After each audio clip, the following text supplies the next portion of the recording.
అంతా ప్రజలు మొత్తం కూడా మార్పు చెంది ఓటు కూడా అట్లా వేయాలంటారు. అంతే, ఓటు వేయాలి. ఓకే, మన ఆంధ్రాలో పాసిబుల్ అవుతుంది ఇట్లా సేమ్? ఎక్కడైనా పాసిబుల్ అవుతుంది. ఓకే, మనము ఏంటంటే నేను పథకాల కంటే ఈ పథకాలు పెట్టి పబ్లిక్కి ఇంట్లో కూర్చోబెట్టి ఈ పథకాలు ఇవ్వద్దు.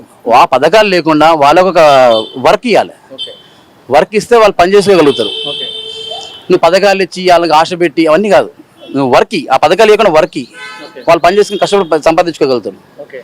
మీరైతే ఏదైతే అన్నారో 2019లో ఆంధ్రప్రదేశ్లో పవన్ కళ్యాణ్ ఇప్పుడు జనసేన పార్టీ పెట్టి ఒంటరిగా పోటీ చేసిండు. మీరు అన్నటువంటి ఏదైతే విద్యా వైద్యం ఉందో ఆ విషయంలో కూడా పథకాలు తీసుకొచ్చిండు. ఆయన జనాలు విశ్వసించలే, కేవలం ఒకే ఓటుకు పరిమితం, ఒకే ఒక సీటుకు పరిమితం చేశారు. అవును, ఇప్పుడు నేనేమంటానంటే ఇప్పుడు అప్పుడు నమ్మలేదు జనాలు.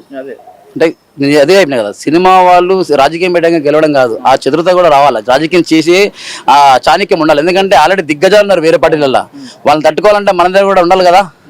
సో ఫస్ట్ టైం కాలేదు, సెకండ్ టైం మొన్నదే గెలిచిండు కదా, 22 సీట్లు గెలిచిండు, ఎంపీలు అన్ని గెలిచిండు. అట్లా పాసిబుల్ అవుతుంది.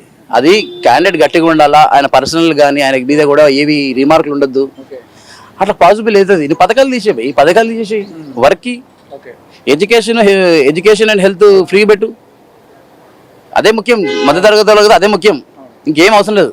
సార్ అసలు మీ పేరు సార్?